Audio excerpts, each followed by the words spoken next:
বৃদ্ধের লাশ ধড়মড়িয়ে উঠে বসলো এবং টলতে টলতে ভোলার দোকানের দিকে হাঁটতে শুরু করলো। দাদু, দাদু তো উঠে পড়েছে। ঘুগনি, ঘুগনি খাবো। ভোলা এক বাটি ঘুগনি এগিয়ে দিল। স্থান মহাশ্মশানের ধারে একটি অশ্বত্থ গাছের নিচে ভোলার ঘুগনির দোকান। সময় গভীর রাত। ভোলার ঘুগনির দোকানটা দিনের বেলায় বন্ধই থাকে। তার আসল খদ্দেররা আসে রাতে, যখন চিতার আগুন জ্বলে আর চারপাশ নিঝুম হয়ে যায়। এই দেখুন, আজও তার খরিদ্দার হাজির, একজন লম্বা ছায়ামূর্তি পেতনি। তার নাম ছায়ামাসি, আর তার পাশেই বসে আছে বিশাল মুন্ডহীন ভূত কবন্ধ। কি গন্ধ তোর ঘুগনির, ভোলা!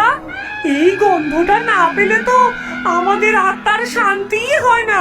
মনে হয় যেন মরণের সব কষ্ট দূর হয়ে গেল। ঘ্রাণম, পরম ঘ্রাণম। ভোলা, তোর ঘুগনির কি ঘ্রাণ! আমার নাসিকা না থাকলেও সর্বাঙ্গে আমি এই ঘুগনির ঘ্রাণ অনুভব করছি। আরো আরো এক বাটি দে। দিচ্ছি দাদা, দিচ্ছি। তোমাদের ভালো লাগলে আমার শান্তি। ভোলা কোনো সাধারণ ঘুগনি বিক্রেতা নয়। তার ঘুগনিতে এমন কোন জাদু আছে যা শুধু জীবিত নয়, মৃতদেরও আকর্ষণ করে। আর তার এই অদ্ভুত খদ্দেররাই তার দোকানের রক্ষক। বলরি হরিবোল, বলরি হরিবোল, বলরি হরিবোল, বলরি হরিবোল, বলরি হরিবোল, বলরি হরিবোল। হরিবোল ধ্বনি তুলে একদল লোক একটি মৃতদেহ নিয়ে শ্মশানে ঢুকল। নিয়ম মতো তারা চিতার পাশে খাটিয়াটা নামিয়ে রেখে সৎকারের প্রস্তুতি নিতে লাগলো।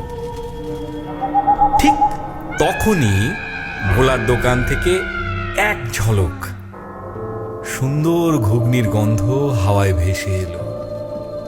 খাটিয়ায় শোয়ানো বৃদ্ধের লাশটা হঠাৎ নড়ে উঠল।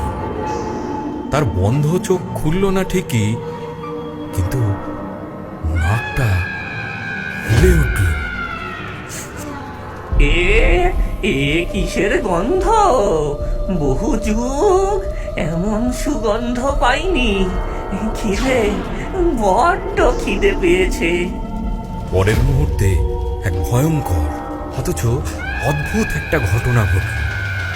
বৃদ্ধের লাশ ধড়মড়িয়ে উঠে বসলো এবং টলতে টলতে ভোলার দোকানের দিকে হাঁটতে শুরু করলো। দাদু, দাদু তো উঠে পড়েছে। ভূত, ভূত, আরে পালাও, পালাও! নিমেষের মধ্যে সবাই যে যেদিকে পারলো দৌড়ে পালালো। মৃতদেহটা সোজা ভোলার দোকানে এসে দাঁড়ালো। ঘুগনি, ঘুগনি খাবো। বসো, বসো দাদু, দিচ্ছি। ভোলা এক বাটি ঘুগনি এগিয়ে দিল। বৃদ্ধের লাশটা গোগ্রাসে সেটা খেয়ে ফেলল। তারপর তার জামার পকেট থেকে বহু পুরনো একটা আধুলি বের করে ভোলার হাতে দিল। পয়সাটা হাতে দিতেই তার শরীরটা শান্ত হয়ে গেল এবং আত্মাটা একটা অপার্থিব আলো হয়ে আকাশে মিলিয়ে গেল। এই পুরো ঘটনাটা ঝোপের আড়াল থেকে দেখছিল গ্রামের চালাক ও পেটুক লোক গদাই। সে খাবারের ব্যবসাই করে, কিন্তু তার দোকানে মাছই তাড়াতে হয়। ভোলার এই কেরামতি দেখে তার তো চোখ লোভে চকচক করে উঠল। সর্বনাশ! এ তো শুধু ঘুগনি নয়, এ তো সোনা ফলানো গাছ। মরা মানুষ যদি ঘুগনি খেতে আসে তাহলে তো টাকার পাহাড় হয়ে যাবে। এই রেসিপি আমাকে জানতেই হবে। হ্যাঁ, জানতেই হবে। পরদিন রাতে গদাই সেজে গুজে ভোলার দোকানে এসে হাজির হলো। তার মুখে মধুর হাসি। ভোলা ভাই, কেমন আছো? তোমার ঘুগনির তো খুব নাম ডাক। আমি ভাবছিলাম কি তুমি আর আমি মিলে শহরে একটা বড় দোকান দিই। এই শ্মশানে আর কতদিন পড়ে থাকবে? আমরা লাখপতি হয়ে যাব। মাফ করো গদাইদা, আমার এই ঘুগনি ব্যবসার জন্য নয়, সেবার জন্য। বাবা শিখিয়েছিলেন এই ঘুগনি অতৃপ্ত আত্মাদের শান্তি দেয়। একে আমি টাকার লোভে বিক্রি করতে পারবো না। হ্যাঁ, সেবা? আরে বোকা, টাকার চেয়ে বড় সেবা আর কিছু আছে নাকি? হ্যাঁ, ভেবে দেখো, পরে কিন্তু পস্তাবে। ভোলা রাজি না হওয়াতে গদাই গেল রেগে। সে ঠিক করলো ভালো কথায় কাজ না হলে অন্য পথ ধরতে হবে। সেই রাতে গদাই ভোলার দোকানের দিকে এগোতে লাগল। তার উদ্দেশ্য ভোলার সেই গোপন মশলার কৌটোটা চুরি করা। আজ আজ তোর সব মশলা আমার। কাল থেকে আমি বানাবো জ্যান্ত হওয়ার ঘুগনি। কিন্তু সে জানতো না ভোলার দোকান রাতে ভূতেরা পাহারা দেয়। গদাই যেই না দোকানের কাছে পৌঁছেছে, ছায়ামাসি আর কবন্ধ তাকে দেখতে পেল। দেখ কবন্দ, একটা লোভী মানুষ আমাদের ভোলার জিনিস চুরি করতে এসেছে। দাঁড়াও, আমি ওকে এমন ভয় দেখাবো যে ও আর কোনোদিনও এদিকে আসবে না। ছায়ামাসি তার মায়া বিস্তার করল। গদাই দেখলো মাটি পুড়ে শত শত কঙ্কালের হাত বেরিয়ে এসেছে তার পা ধরার জন্য এগিয়ে আসছে। ঠিক তখনই কবন্ধ তার পেছন থেকে এক ভয়ঙ্কর ঘরঘরে আওয়াজ করলো।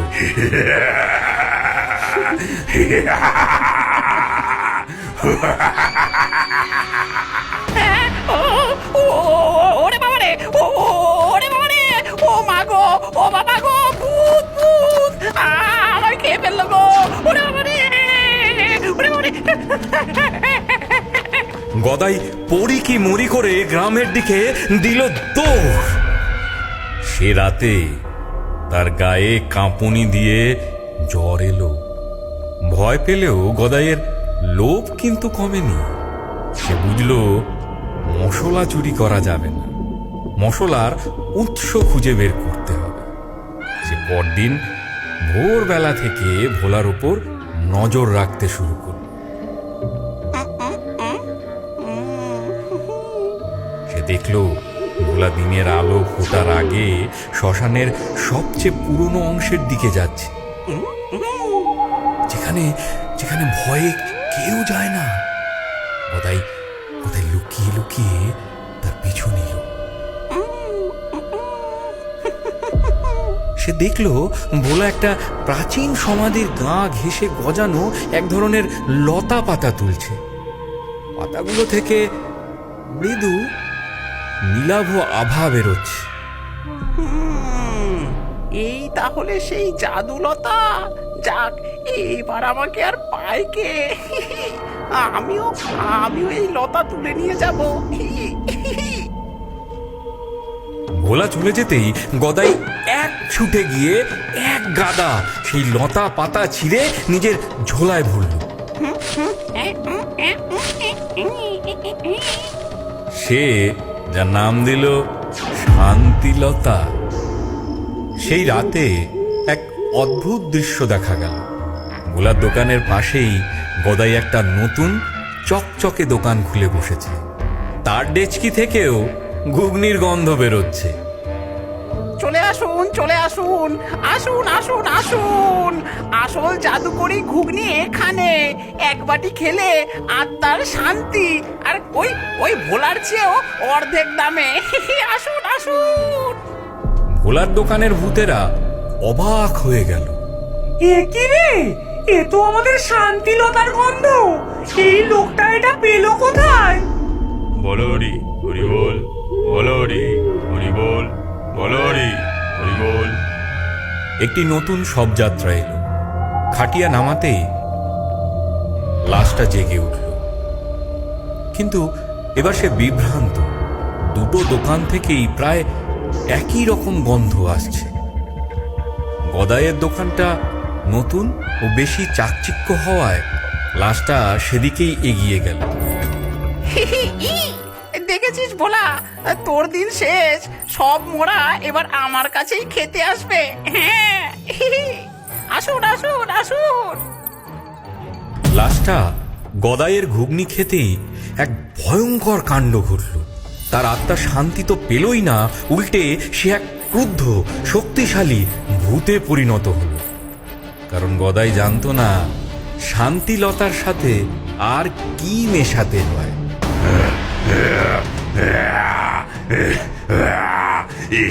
কি খাওয়ালি আমায়? আমার শরীর জ্বলছে। শান্তি, শান্তি কোথায়? আমি শান্তি চাই, আমি শান্তি চাই। সেই নতুন ভূতটা গদাইকে তাড়া করল।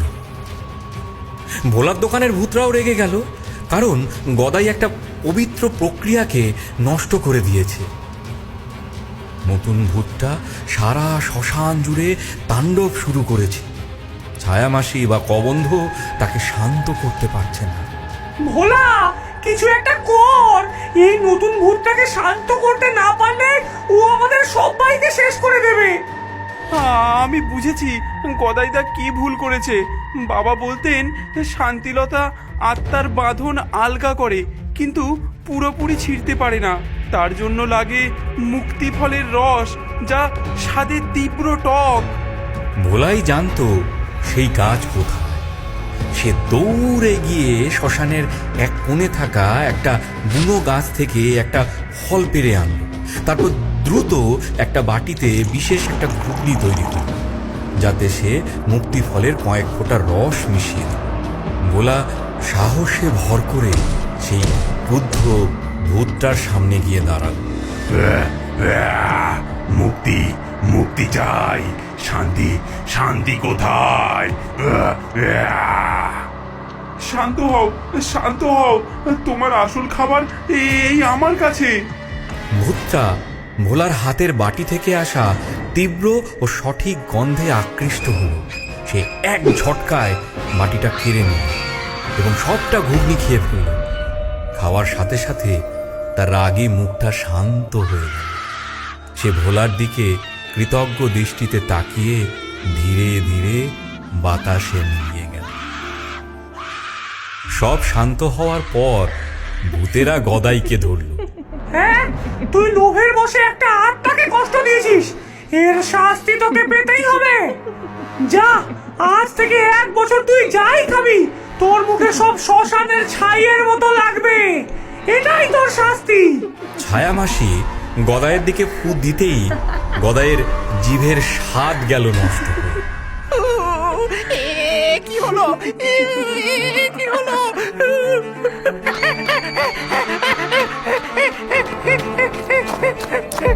গদাই কাঁদতে কাঁদতে সেখান থেকে পালাল। ভোলা আগের মতোই তার দোকান চালাতে লাগলো। সে হয়তো গরিবই রইল, কিন্তু সে জানতো কিছু কাজ টাকা দিয়ে মাপা যায় না।